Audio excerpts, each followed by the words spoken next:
नमस्कार मंडळी. चला तर आज आपण आषाढ तळला बरं का. तर आषाढ तळणी म्हणजे सगळ्यात पहिले बनवल्या जाते ते म्हणजे गहू आणि बाजरीच्या पिठापासून बनवल्या जाणाऱ्या ह्या कापण्या.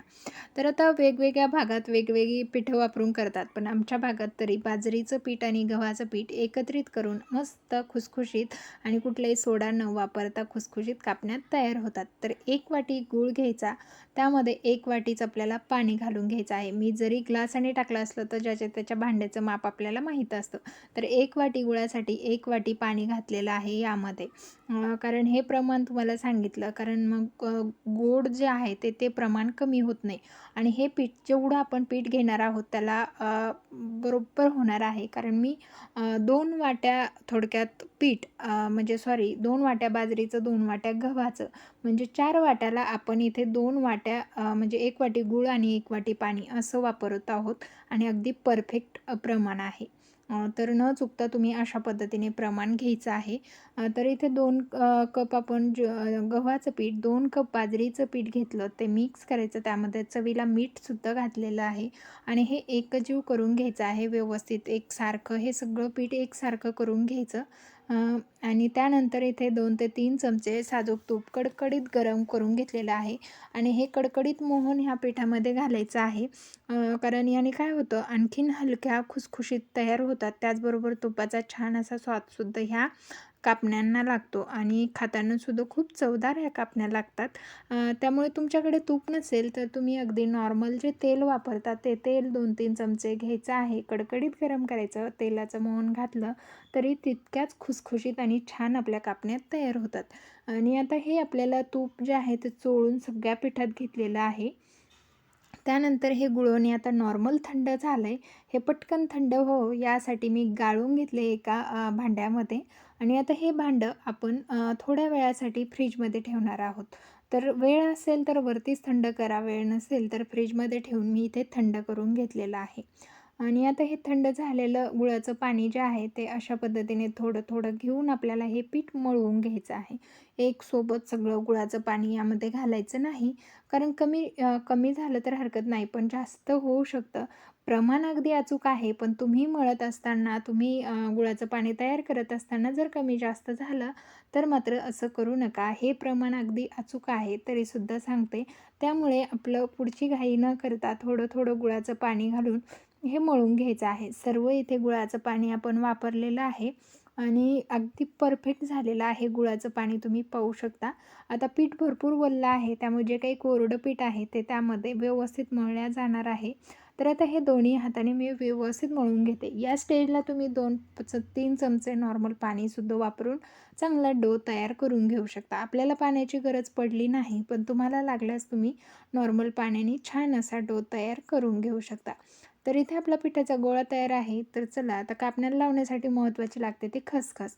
तर आता खसखस घेतली, उंडा तयार करून घेतला.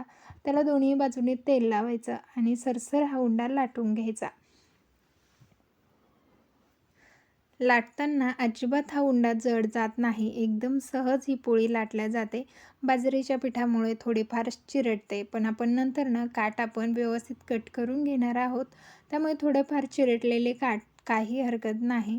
कारण ते सगळेच जुळून येत नाहीत. थोडेफार चिरटतच राहतात. त्यामुळे अशा पद्धतीने फक्त एकसारखी आणि पातळ तुम्हाला जर म्हणजे सॉफ्ट खायला आवडत असेल तर तुम्हाला इथे पोळी जाड ठेवायची आहे. पण तुम्हाला जर असं बिस्किटासारखं कुरकुरीत खायला आवडत असेल, तर मात्र एकदम नॉर्मल पोळीपेक्षा थोडीशी जाड अशी पोळी लाटून घ्यायची आहे.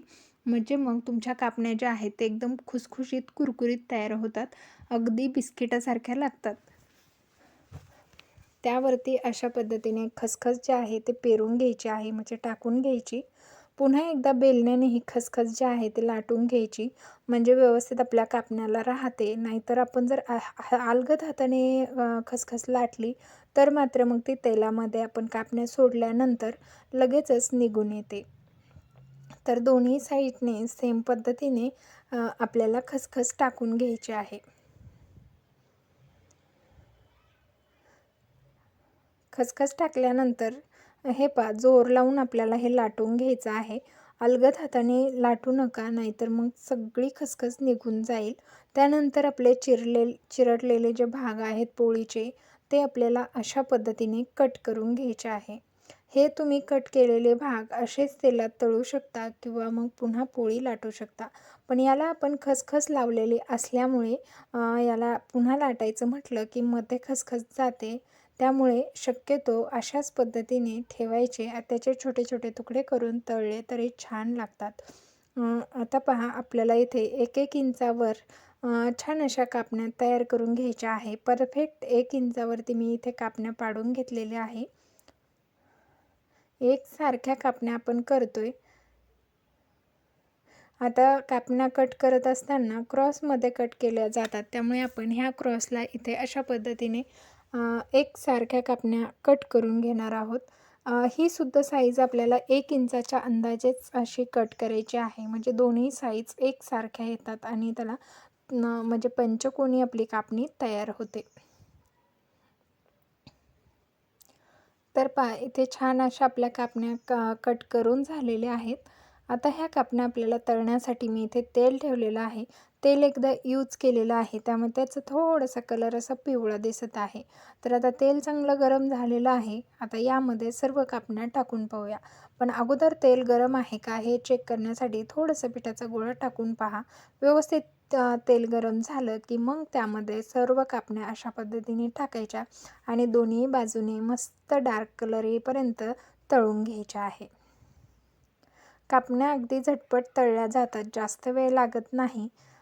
त्यामुळे अगदी चालूमध्ये ह्या कापण्या तयार होतात. खरंच रेसिपी करायची म्हटलं, कापण्या करायच्या म्हटलं की अजिबात कंटाळा येत नाही. कारण खूप झटपट होणारे म्हणजे प्रोसेस आहे. काहीच किचकट वाटत नाही. तर पहा इथे आपले सर्व कापण्या ज्या आहेत त्या तळून झाल्यात. आता ह्या कापण्या आपल्याला एखाद्या चाळणीमध्ये काढून घ्यायच्या. म्हणजे यामध्ये एक्स्ट्राचं जे काही तेल आहे ते निघून जातं. तेलकट तर अजिबात होत नाहीत. पण जे काही काढताना तेल येतं ते तेल खाली निथळून जातं आणि मस्त खुसखुशीत जे आहे ते तयार होतात. जशा थंड होतील तशा त्या तितक्याच खुसखुशीत तयार होतात. तर इथे पाहू शकता आपण तळून घेतलेले आहे. सर्व याच पद्धतीने तळून घेतल्या. मस्त खुसखुशीत अशा कापण्या तयार झालेल्या आहेत. तुम्हाला ही रेसिपी कशी वाटली कमेंट करून नक्की सांगा. आवडली असल्यास व्हिडिओला लाईक, शेअर आणि सबस्क्राईब. धन्यवाद.